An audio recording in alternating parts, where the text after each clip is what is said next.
Halo, selamat siang keluarga Promik dimanapun berada. Pada kesempatan siang hari ini, saya kedatangan satu narasumber, Pak Dadan. Kita hari ini akan membahas tentang pestisida. Kalau biasanya kita dengar pestisida itu bahannya dari kimia aktif yang bisa kita gunakan untuk memberantas atau mencegah hama pada tanaman. Hari ini kita akan sharing bersama Pak Dadan tentang pestisida yang Pak Dadan buat dari bahan alami, yaitu dari biowas dan tambahan materi organik ya Pak. Betul. Ya, Betul. oke Pak Dadan sebelumnya bisa perkenalkan diri dulu mungkin. Baik, saya selamat siang teman-teman semua, sahabat Promi, dimanapun Anda berada. Semoga dalam keadaan sehat walafiat semuanya. Kemudian hari ini saya izinkan saya untuk memperkenalkan diri dahulu. Nama saya Dadan Ramdhani. Kebetulan saya adalah salah satu pengurus kebun di PT Astra Komoditi Indonesia, pengelola kebun, kemudian saya adalah founder dari Koperasi Tani Hidroponik Sejahtera yang membawahi kebun-kebun hidroponik Jabodetabek, Cianjur, Bandung, dan anggota kita ada juga yang di Batam.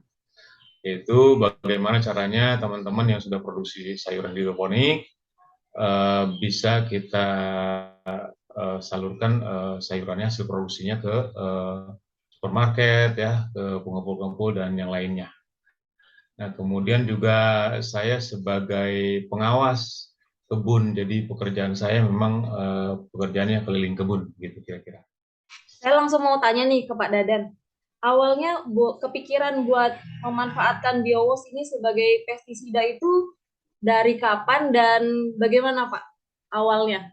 Saya mulai mengenal BIOS, kemudian saya mengenal, tadinya dari Promik ya, dari Promik, kemudian Jaspro, saya ikut apa namanya webinar online ya, ada salah satu webinar, kemudian saya ikuti, kemudian isinya Promik gitu, padahal saya nggak tahu Promik itu apa gitu.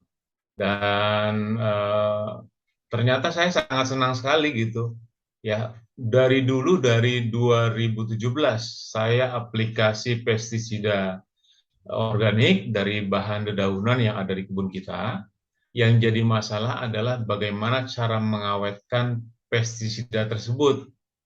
Nah, kemudian dapatlah pengetahuan tentang Promik akhirnya dan Biowas. Kemudian akhirnya saya mencoba untuk membuat pestisida tersebut dengan bahan pengawetnya menggunakan Biowas gitu, sehingga bisa diaplikasikan kapan saja pestisidanya, kira-kira begitu. Kalau tanpa, berarti sebelumnya Bapak juga pernah bikin pestisida, tapi tanpa pengawet ya Pak? Tanpa Ceritanya. pengawet, betul. Kalau kayak gitu tahannya biasanya berapa lama Pak?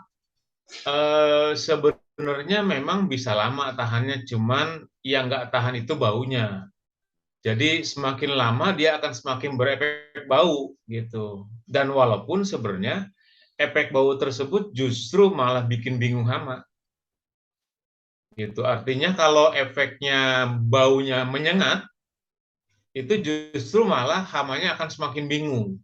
Jadi target yang ditargetkan oleh hama tersebut, oleh induk hama terutama, dia bingung terhadap identifikasinya gitu. Kira-kira begitu. Berarti Bapak udah pakai biowas sebagai pestisida itu udah berapa lama?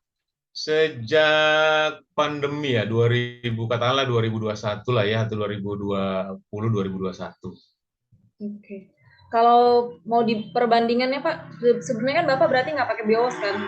Berarti kalau sebelumnya nggak pakai biowas sama sekarang dicampur sama biowas apa Pak perbedaannya baik dari hasil atau ataupun efek dan manfaatnya? Ya, saya senang karena dengan biowas saya bisa fermentasi kulit buah. Itu yang pertama. Dan kulit buah ini saya pilih kulit buah yang aromanya tajam. Ya, seperti misalnya kulit jeruk gitu ya. Nah, kemudian ada lagi jeruk nipis dan macam-macam model jeruk. Nah, itu salah satu bagian dari yang saya pahami bahwa salah satu konsep penanganan hama, yaitu dengan menggunakan bahan yang baunya menyengat, gitu ya. Salah satunya ada di kulit jeruk tadi.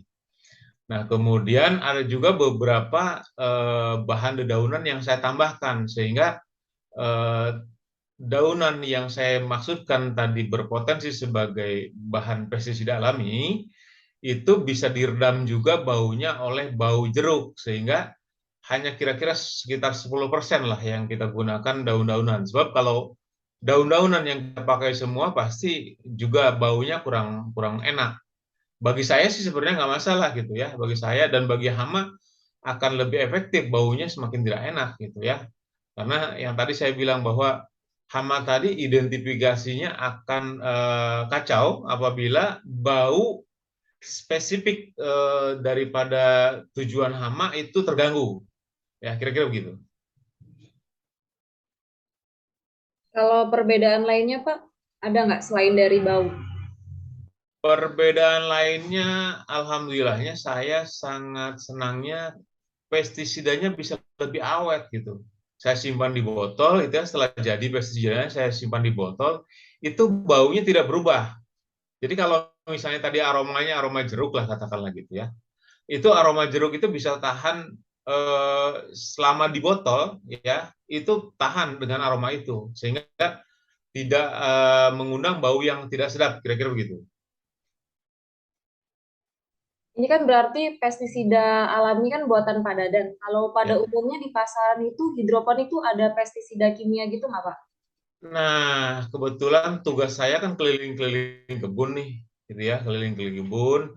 Saya memastikan teman-teman yang di bawah binaan saya, terutama di Koperasi Tani Hidroponik Sejahtera Kota Hira, kita sangat menyarankan ya bahwa teman-teman itu tidak boleh menggunakan pestisida kimia.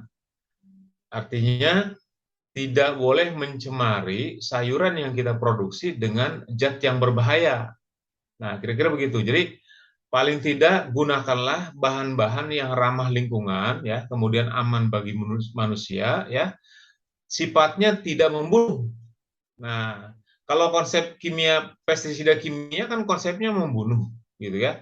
Konsepnya membunuh di mana ketika hama terbunuh, maka secara tidak langsung kita sudah merusak ekosistem secara keseluruhan gitu ya. Di mana nanti hamanya mati, kemudian di sana juga ada predator hama juga ikut mati gitu.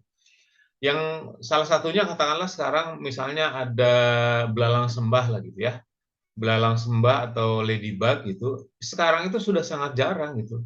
Sudah sangat jarang, sangat susah ditemui. Kenapa? Akibat daripada penanganan apa namanya hama. Nah, lain lagi di teman-teman hidroponik yang aktivitasnya di hidroponik, saya selalu menyarankan gunakan yang alami, sifatnya tidak membunuh, ya, sehingga ramah lingkungan, ramah bagi manusia, gitu ya, tidak mengakibatkan racun bagi hama ataupun predator hama, gitu kira-kira.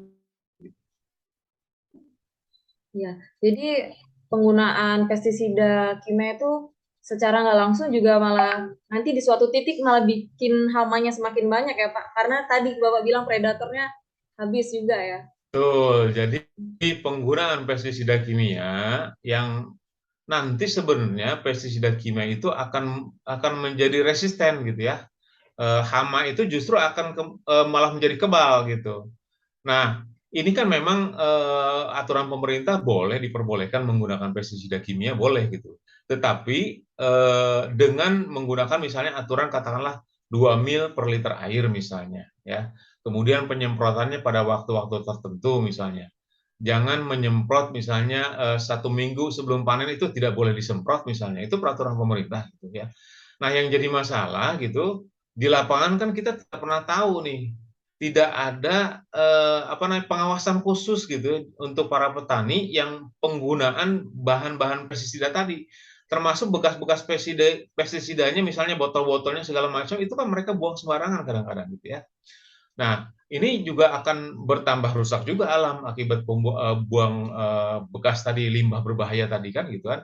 Harusnya ada satu bentuk pengamanan supaya juga tidak merusak terus